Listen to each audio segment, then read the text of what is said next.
My name is Michael. I am a senior at FSU. So I had grown up in the church. My faith was strong by my own metrics. And so coming in to FSU as a freshman, I was so confident in my own faith. But I didn't really know what it was like to walk with the Lord. When I came to that first study and we went over Mark 1:1, there was almost nothing about it that I knew. There was just so much more to Scripture than I was previously understanding. And so that's what kind of also got me stuck with InterVarsity as well.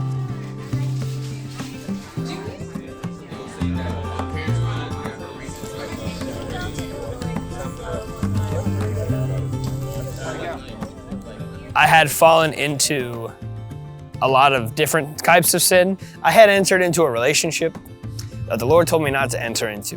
I was leading a small group, and I felt so convicted that I was supposed to be leading other people in how to study the Word and pursue God, and I wasn't doing that. The pressure just kept building and building, and finally the Lord had one evening after a large group where people were sharing their testimonies and talking about how they just had to say yes to the Lord without really knowing the consequence of it.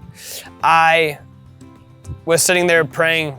I realized pretty quickly through people pouring into me and through Scripture that the relationships had become an idol for me.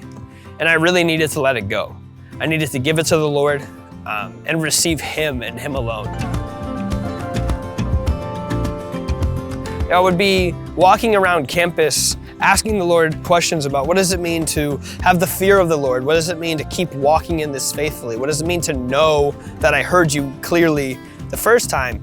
And every time the Lord was faithful in providing me Scripture. The Lord really does dwell in His Scripture, in His Word. And I think that's where Scripture became clear instruction to me for the first time, for real.